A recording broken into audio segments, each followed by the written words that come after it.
And we are live. We are back with Sentimiento Latino number 104. And with me, I'm joined once again, but for the very first time here in Sentimiento Latino, it is StarDuck. Hello. hello. It's good to have you back. I hope you enjoyed your time with us with Battle of the Americas, and here we have some more Latin American StarCraft. That we do. And you know what? We are going to be starting off with a player that I imagine you're relatively familiar with. It is, of course, the Brazilian Zerg player. He is red, representing Team The Bad. It is TheZergLord.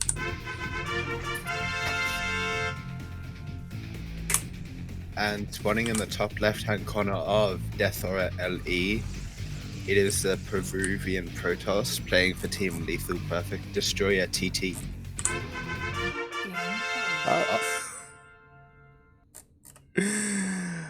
Okay. We've got a bit of a pause here. But yeah, I have played TheZergLord once. I think I beat him in an NA EPC NA Cup, and I think I've seen him a bit on Trigger's stream as well. Interesting. As in, like, Trigger's been playing against him, or? Yeah. Okay. Interesting. Yes, yeah. As humble as you are. Hold on. I will have to.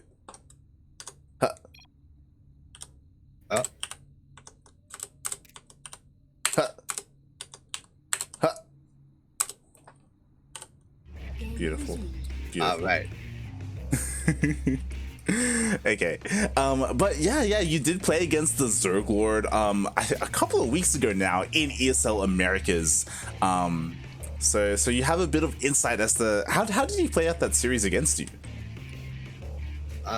Yeah, relatively standard. I think he went for some like Roach Hydra Queen timing.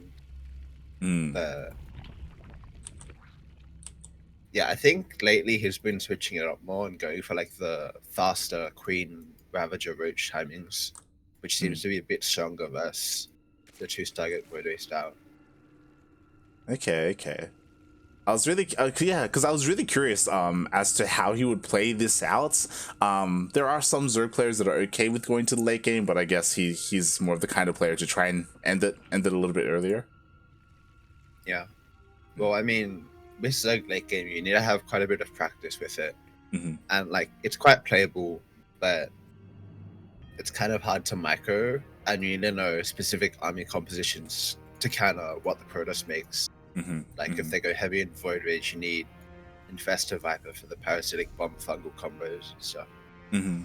Yeah, I always have to wonder how other regions work with that or deal with that, because I know for English speakers we have Lambo, right? We have Lambo, who has been really helpful to a lot of Zerg players when it comes to like army compositions and like openings and everything. But like, does that really, what about people who don't speak English, right? I know Ragnarok does what he can for the Korean scene. What about like people who speak like Portuguese or Spanish, Yeah, I'm not sure.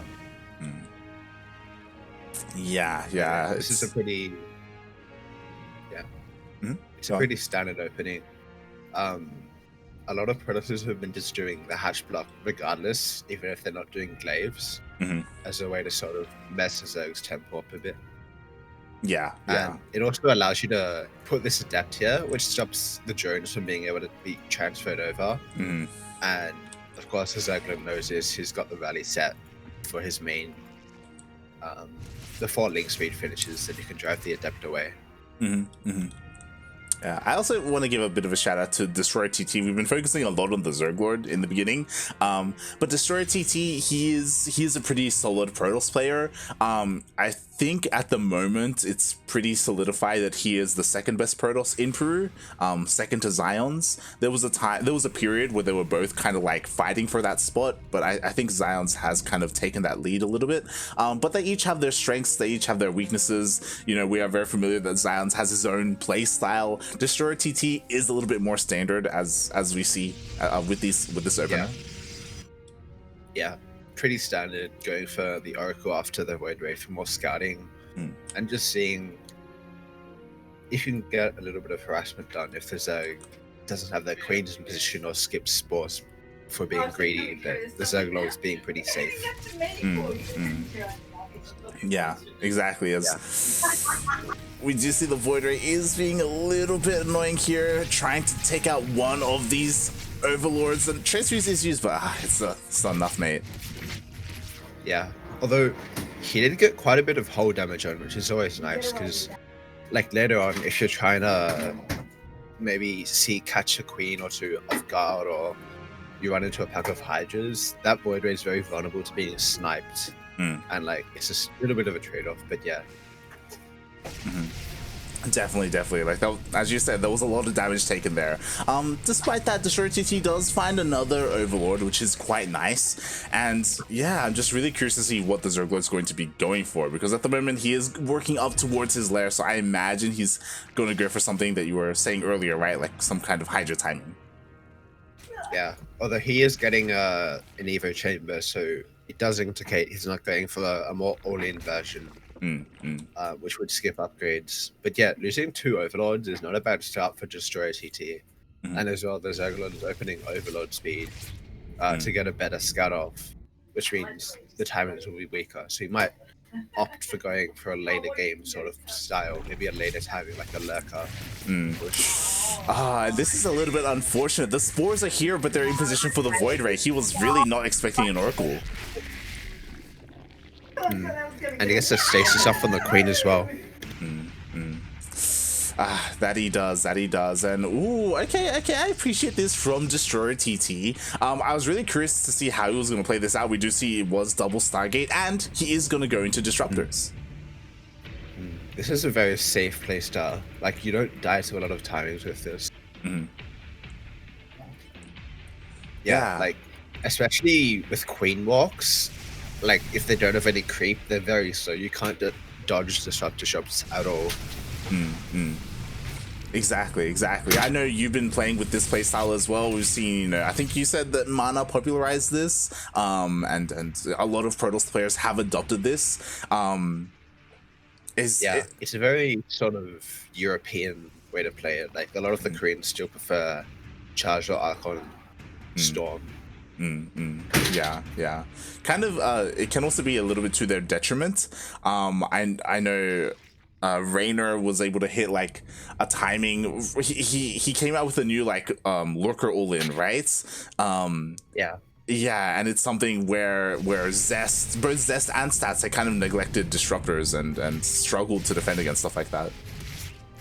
Yeah, I think Zest sort of adapted to it in the Romanticide game, but yeah, Raynor, like, I think that build, that game on Romanticide was the only time he lost with that build. So yeah, it's very strong if you don't go Disruptor.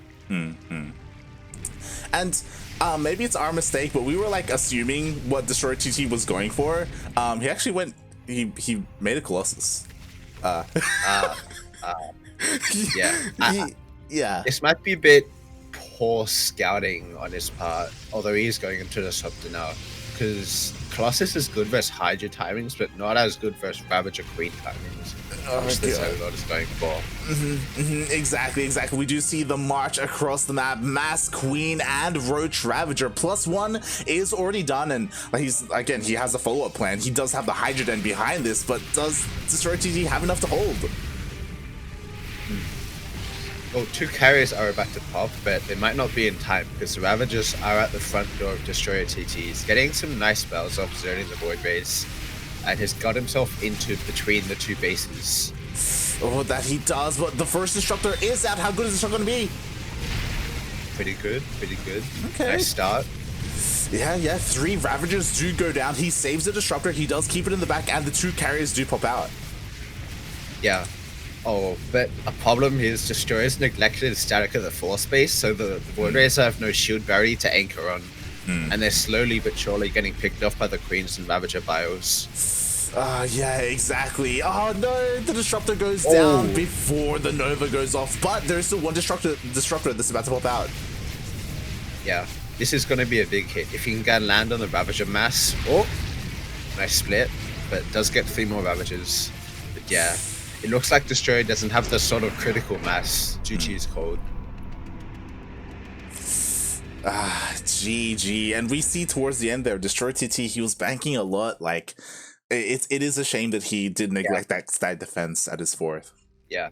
Static is really how you hold these pushes. Like, if you have a massive shield Yodo cannon, it's much harder to push in on. You have to spend the Ravager Bowels on the static defense instead of zoning out the Sky Toss.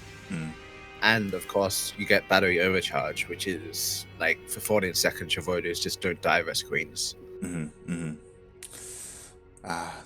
Feels bad, man. I do have to wonder if that was like a neglecting scouting information, or maybe if that's just how DestroyerTT prefers to play that out, as in to go for Colossus first, for like that like consistent damage.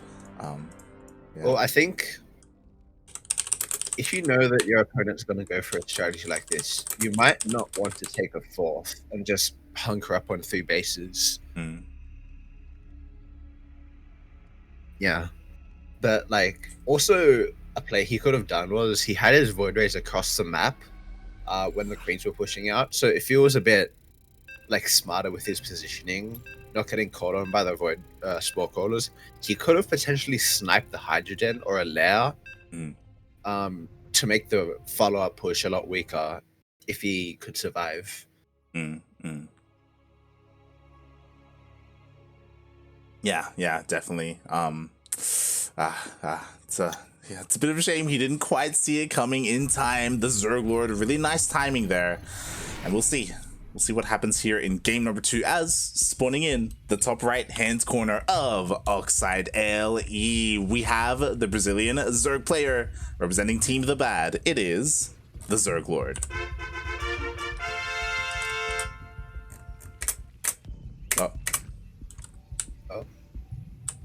And spawning in the bottom left-hand corner of Oxide LE, currently down 1-0 in the series, playing for Team Lethal Perfect. It is DestroyerTT.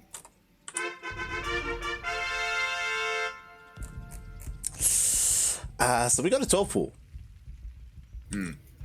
Oxide isn't the best map for a 12 pool, but we'll see how it goes, because DestroyerTT has again gone for the very early scout to block the natural.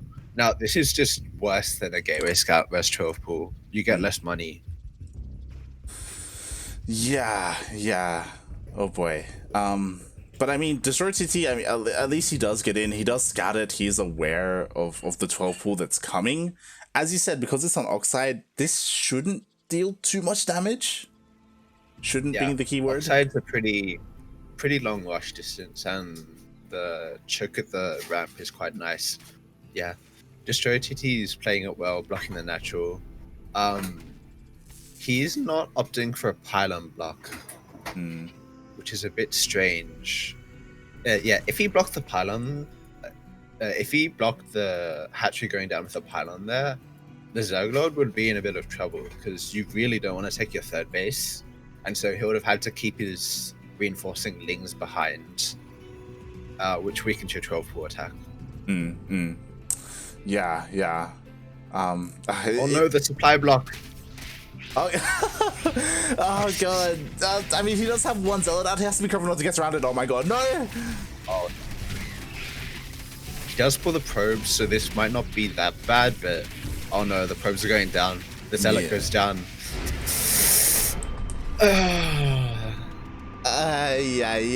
Feels bad, man. GG as the ZergLord. It does take the series 2-0.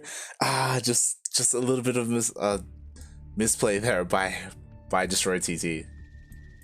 Yeah. Well, first of all, like, breaking it down, his wall wasn't the correct wall.